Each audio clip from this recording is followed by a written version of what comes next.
Hello my dear student, welcome to my YouTube channel learn physics with Deepak sir. जैसे कि मैंने last video में आपको कहा था कि मेरा टेलीग्राम में मैंने एक अपना चैनल क्रिएट किया और मैंने आपको कहा था ज्यादा से ज्यादा स्टूडेंट्स वहां पर जाकर मुझे ज्वाइन कीजिए और वहां पर आपको क्या होगा, जितने भी मैं टॉपिक्स पढ़ा रहा हूँ उसकी सारी की सारी पीडीएफ फाइल्स वहां पर अवेलेबल होंगी। ठीक है, तो ज्यादा समय ना लेते हुए हम बात करेंगे आज का जो हमारा टॉपिक है। तो पहले बात करेंगे क्लास कौन सी होगी, तो क्लास है 12th क्लास और जिसमें टॉपिक रहेगा गाउसियन थ्योरम। तो ये स्टूडेंट्स, अगर हम बोर्ड के पॉइंट ऑफ व्यू से बात करें तो ये काफी इंपॉर्टेंट टॉपिक्स है, जिसके ऊपर मैं लिख रहा हूँ वेरी इंपॉर्टेंट। ठीक है, और ये एग्जाम में आता है कैरी 5 मार्क्स। तो याद रखना, चाहे ये सीबीएसई का स्टूडेंट हो चाहे जेके बोर्ड का हो, इस सब यूनिट में से सब यूनिट नंबर 4 जिसकी बात मैं कर रहा हूं, यहां से आपको डेफिनेटली एक 5 मार्क्स का क्वेश्चन आएगा ही आएगा। होप्स एक ये सब यूनिट है और इससे नेक्स्ट वाला सब यूनिट से तो डेफिनेटली आएगा ही आएगा, बट इस सब यूनिट से भी मोस्ट प्रोबेबली आपको एग्जाम में क्वेश्चन आता ही है। तो इस सब यूनिट को अच्छे से पढ़ना। ठीक है, बात आती है गाउसियन थ्योरम की। तो गाउसियन थ्योरम में आने से पहले बात करी थी मैंने किसकी, इलेक्ट्रिक फ्लक्स की। तो मैंने आपको क्या कहा था, इलेक्ट्रिक फ्लक्स क्या होता है कि कितने number of amount of electric line of forces किसी एक यूनिट एरिया से पास होती है, that is called as flux. तो फ्लक्स को रिप्रेजेंट करते थे 5 से। 5 इक्वल टू बराबर होता था E means electric field intensity into area vector, मतलब जहां पर जिस एरिया से वो लाइन पास होती थी तो वहां पर क्या क्रिएट होता था, फ्लक्स क्रिएट होता था। तो ये यहाँ पर जो गाउसियन थ्योरम है, गाउसियन थ्योरम भी उसी के बिहाफ पर है। तो गाउसियन थ्योरम की वजह से मैक्सिमम हम कॉम्प्लेक्स फॉर्म में, जितने मर्जी कॉम्प्लेक्स फॉर्म में फिगर्स हो, वहां पर बनने वाला जो इलेक्ट्रिक फील्ड होगी, इलेक्ट्रिक फील्ड डेंसिटी होगी, वहां पर हम क्या कर सकते हैं, कैलकुलेट कर सकते हैं। तो देखिए गाउसियन थ्योरम आपको सबसे पहले बोलती क्या है। तो देखिए, कल मैंने आपको कहा था कि जो इलेक्ट्रिक फ्लक्स होता है, किस केस में आपके पास अगर शेप्स डिफरेंट शेप्स, मैंने बताया था कि आपको पता है कि उसमें आपको एक चीज याद रखनी पड़ती थी, एक एरिया वेक्टर का कंसेप्ट याद रखना था। तो यहां पर भी ध्यान देना, गाउसियन थ्योरम की पहले मैं स्टेटमेंट लिख रहा हूं, फिर मैं कुछ आपको इस स्टेटमेंट का मतलब समझाऊंगा। ठीक है, तो ये क्या कहता है, the total electric flux through a closed surface, याद रखना, Gaussian theorem states that the total electric flux through a closed surface which is equal to the 1 upon epsilon time the total charge enclosed by the surface। बात को समझना, ये कहता है कि जो टोटल इलेक्ट्रिक फ्लक्स होगा किसी भी एक क्लोज सरफेस पे, बात को समझना अच्छे से, कि जितना भी टोटल इलेक्ट्रिक फ्लक्स होगा, सरफेस कौन सी होनी चाहिए, क्लोज सरफेस होनी चाहिए, वो हमेशा बराबर होगा 1 upon epsilon time the total charge जो उस सरफेस के अंदर एनक्लोज किया होगा।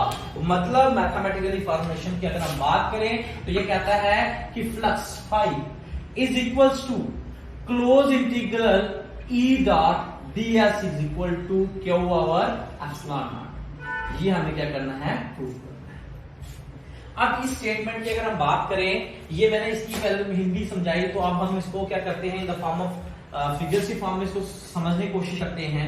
मान लीजिए आपके पास कोई एक सरफेस है, बात को समझना अच्छे से। अब वो क्या कहता है कि इस कोई भी आपका सरफेस मैंने ले ली, आर्बिट्रेरियन सरफेस ले ली, इसके अंदर मैंने क्या रखा है, एक कोई चार्ज रख दिया, और वो चार्ज क्या है, क्यों। आई नो दैट कि ये जो चार्ज होगा, ये चार्ज क्या करेगा, इलेक्ट्रिक फील्ड जनरेट करेगा। वो इलेक्ट्रिक फील्ड की डायरेक्शन कैसी होगी, बाहर की ओर होगी। मान लीजिए हमारे पास जो यहां पर इलेक्ट्रिक फील्ड क्रिएट होगी वो यहां से, तो अगर यहां पर कोई इलेक्ट्रिक फील्ड जनरेट हो रही है, विच मीन्स अगर इलेक्ट्रिक फील्ड इस एरिया की बात करूंगा, विच मीन्स यहां पर इस एरिया में क्या प्रोड्यूस हो रहा होगा, फ्लक्स का प्रोड्यूस हो रहा होगा। मतलब ये हुआ कि मेरे पास इलेक्ट्रिक फील्ड ये है, मान लीजिए अब ये इलेक्ट्रिक फील्ड किसी एरिया से पास हो रही होगी ना, अब उस एरिया का नाम रख देता हूं मैं ds। बात को समझना अच्छे से। तो यहां पर क्या क्रिएट हो रहा है, फ्लक्स क्रिएट हो रहा है ना। तो ये कुछ स्मॉल एरिया के केस में मैं बात करूं, मुझे क्या करना है, टोटल एरिया की जगह बात करना है।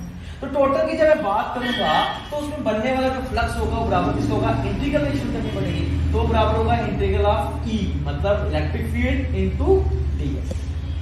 और ये किसकी वजह से होगा, जो इसके अंदर आपने चार्ज को क्या किया गया होगा, एनक्लोज किया गया होगा। और वो मैंने क्या बोला, इसका जो फ्लक्स होगा वो बराबर होगा 1/ε0 द टोटल चार्ज, जो चार्ज यहां पर रखा है। और 1/ε0 का मतलब क्या हो गया, क्यों इसके टाइम्स हुआ, क्योंकि ये जो चार्ज इस क्लोज सरफेस के अंदर रखा है और ये जो सरफेस है वो कौन सी है, वैक्यूम हो सकती है, आप कह सकते हो एयर वैक्यूम में इसको रखा गया है, ठीक है। इसलिए हम ये इसकी स्टेटमेंट यही कहती है कि कोई भी क्लोज सरफेस होगा उसमें बनने वाला जो इलेक्ट्रिक फ्लक्स होगा, टोटल इलेक्ट्रिक फ्लक्स होगा, वो किसके बराबर होगा, 1/ε टाइम द टोटल चार्ज जो एनक्लोज उस सरफेस के अंदर होगा। अगर इस सरफेस के बाहर मैं कोई चार्ज रख देता हूं तो इस चार्ज की वजह से जितनी मर्जी फील्ड्स क्रिएट हो रही हो तो इसका हमारे पास इस क्लोज सरफेस पे कोई भी इफेक्ट नहीं पड़ेगा। मींस अगर इससे सरफेस के बाहर कोई भी अगर आप चार्ज रखते हो तो उसका इफेक्ट इंटरनल चार्ज की वजह से कुछ भी नहीं होगा, तो इसको आप क्या मानोगे, जीरो ही मानोगे, ठीक है। तो ये थी इसकी डेफिनेशन। अब हम इसको प्रूफ करते हैं, ठीक है। इसको आप देखो phi equal to close integral E dot DS को q/ε0 के बराबर प्रूफ करते हैं।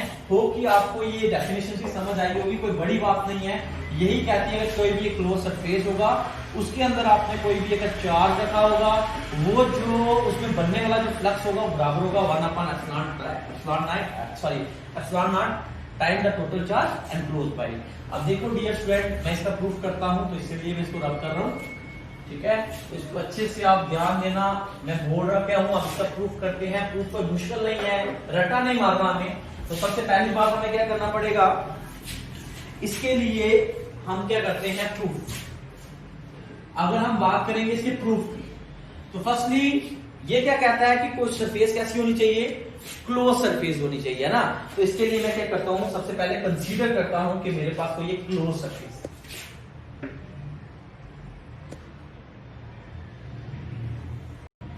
ठीक है, this is a close surface.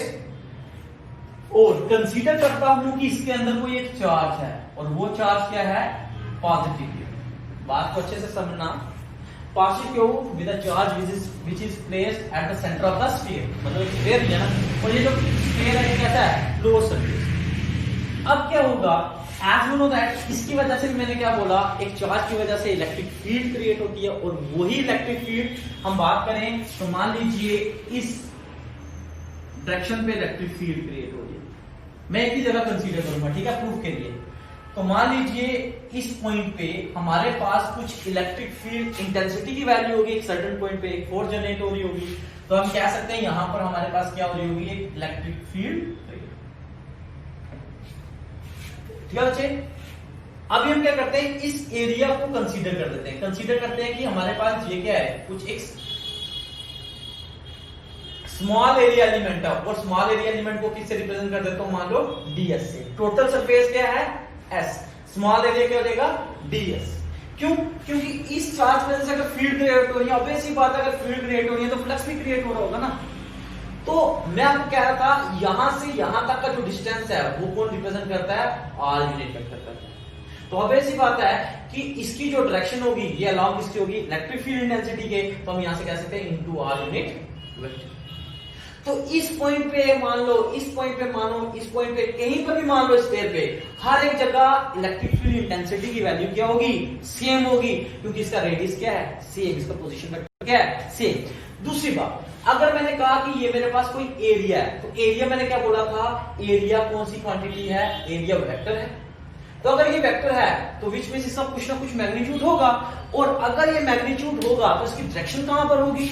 तो लास्ट वीडियो में मैंने आपको कहा था, क्लोज सरफेस के केस में हमेशा जो यूनिट वेक्टर की डायरेक्शन होगी वो परपेंडिकुलरली आउटवर्ड होगी। तो अगर मेरे पास ये एक सरफेस है, इस सरफेस पे मेरे पास ds एक स्मॉल एरिया है, तो विच मींस इसमें जो बनने वाली मतलब डायरेक्शन होगी यूनिट वेक्टर की वो कैसी होगी, परपेंडिकुलरली आउटवर्ड। तो यहां से हम कह सकते हैं n यूनिट वेक्टर की डायरेक्शन परपेंडिकुलर आउटवर्ड होगी। ये मैंने कहता, ये आपको इलेक्ट्रिक फ्लक्स कहता है कि अगर आपके पास एक क्लोज सरफेस है तो उसमें हमेशा क्या होगा, जो भी यूनिट वेक्टर की डायरेक्शन होगी वो परपेंडिकुलर कैसी होगी, आउटवर्ड होगी। होप कि यहां तक आपको चीज समझ आई होगी। अब मैंने सबसे पहली बात क्या बोली, कंसीडर किया एक पॉजिटिव चार्ज है, कहां पर है, which is place at point centre of the sphere, और r क्या है, एक पोजीशन वेक्टर है किसी पॉइंट से, है ना, दूरी पर। तो उसके बाद मैंने कहा कि एक यहां पर एक इलेक्ट्रिक फील्ड इंटेंसिटी क्रिएट होगी, और इलेक्ट्रिक फील्ड इंटेंसिटी की हर एक जगह, हर एक पॉइंट पे, स्फीयर पे जो वैल्यूज होगी वो क्या होगी, सेम होगी। तो यहां से कह सकते हैं, एक पॉइंट लिख सकते हैं, कंसीडर वगैरह आप खुद लिख लेना, मैं यहां पर एक पॉइंट लिखूंगा, electric field intensity at every point of the sphere is given by. तो डियर स्टूडेंट, आपको यहां पर चीजें पता होनी चाहिए, अब याद रखना पड़ेगा, बार बार मैं नहीं याद दिलाऊंगा। तो वो बराबर किसके होगा, इलेक्ट्रिक फील्ड, शाबाश बोलिए, 1/4πε0 इनटू Q/r का square into r unit vector. जब अगर मैं यहां पर r यूनिट वेक्टर कर रहा हूं तो यहां पर हमें पता है electric field intensity is a vector quantity, ठीक है। उसके बाद मैंने क्या किया, कंसीडर किया, consider ds be the small area element, so ds vector बराबर किसके हो जाएगा, ds into n unit vector, क्योंकि इसको मैंने एरिया वेक्टर कंसीडर कर दिया ना। तो देयरफॉर हमारे पास जो इलेक्ट्रिक फ्लक्स होगा उस गिवन एरिया में वो बराबर किससे होगा, phi is equals to E dot ds।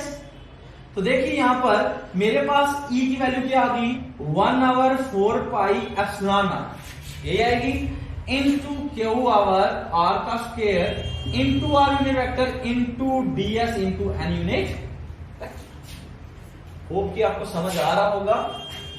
तो देखिए डियर स्टूडेंट, यहां पर मैं इसको कैसे लिख सकता हूं, देखो मैं अब इसको नहीं लिख रहा, 1/4πε0 Q/r वेक्टर का स्क्वायर इनटू ds इनटू, याद रखना, r unit vector into n unit vector. अब देखो इनके बीच में डॉट प्रोडक्ट है, तो dot product into cos of theta. यहां पर आप कह सकते हो आपके पास r यूनिट वेक्टर और n यूनिट वेक्टर आपस में कैसे हैं, पैरेलल हैं। तो जब ये पैरेलल होंगे तो इनके बीच में एंगल कितना बनेगा, 0 डिग्री। तो cos 0 किसके बराबर होगा, 1 के। तो यहां पर लिख सकते हो cos थीटा 0 के बराबर 1 के बराबर होगा, तो ये होल टर्म किसके बराबर हो जाएगी, 1 के। तो मैं यहां से लिख सकता हूं phi is equal to Q/4πε0 r unit vector का स्क्वायर इनटू ds। तो ये मेरे पास क्या आ गया, एक स्मॉल एरिया के केस में आ गया। बट हमें पता है कि इस चार्ज की वजह से हर एक डायरेक्शन पे मेरे पास क्या होगी, इलेक्ट्रिक फील्ड जनरेट हो रही होगी। और अगर ये इलेक्ट्रिक फील्ड जनरेट हो रही है तो हमारे पास यहाँ पर भी कुछ इलेक्ट्रिक फ्लक्स होगा, यहाँ पर भी फ्लक्स होगा, यहाँ पर भी होगा। तो इस पूरे स्केयर में होगा ना, तो इसके लिए मुझे क्या करना पड़ेगा, अगर स्मॉल क्वांटिटी, अगर स्मॉल एरिया के केस में आप कोई चीज कैलकुलेट कर देते हो, तो अगर पूरे केसेस में निकालना हो तो आपको क्या करना पड़ता है, इंटीग्रेट करना पड़ता है। तो यहाँ पर हम क्या करेंगे, इंटीग्रेटिंग द अबव इक्वेशन, हम लिखेंगे integrating on both sides, but यहां पर इंटीग्रेटिंग कहां पर करोगे, इंटीग्रेशन का साइन तो आपको पता है, 11 में पढ़ चुके हो। बट यहां पर एक क्लोज सरफेस के केस में हो रही है, तो जब कभी भी क्लोज सरफेस की बात होगी तो इंटीग्रेशन का साइन क्लोज इंटीग्रल होता है। तो यहां से देखो मेरे पास क्या निकल आएगा इक्वेशंस, तो मैं यहां से लिख सकता हूं phi is equal to integration, यहां पर सर्कल का मतलब हो गया, इसे हमेशा याद रखना, इसे बोलते हैं close integral E dot ds is equal to close integral, values लिखो ये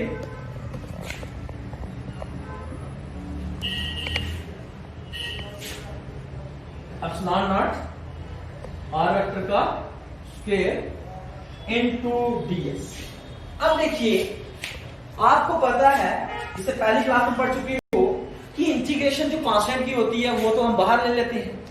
अब यहां पर देखो Q की वैल्यू तो चेंज नहीं होगी, चार्ज तो सेम रहेगा, रेडियस भी सेम है, तो ये कुछ भी वैल्यू चेंज नहीं होगी। चेंज क्या होगा, एरिया वेक्टर, ये चेंज हो रहा है ना, तो हम यहाँ पर किसकी इंटीग्रेशन कर सकते हैं, ds की। तो मेरे पास क्या हो जाएगा, close integral E dot D S is equal to Q over 4 pi epsilon naught R vector का स्क्वायर इनटू ds।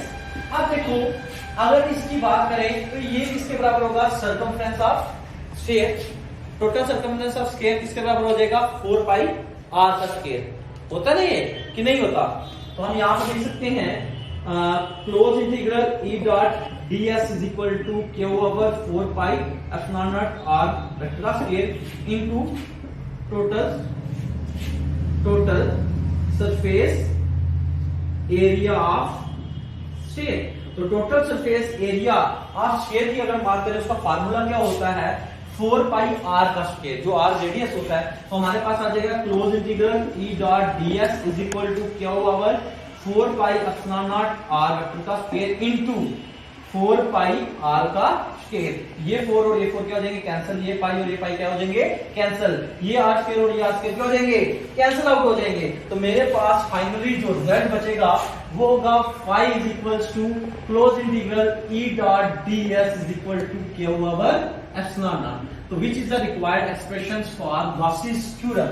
तो याद रखना गॉसिस थ्योरम क्या कहती थी कि जो total electric flux to a close surface which is equal to 1 upon epsilon naught time the total charge enclosed by it. तो डियर स्टूडेंट्स, होप कि अगर आपको अच्छे से ये चीज समझ आई होगी कि गॉसिस थ्योरम क्या है।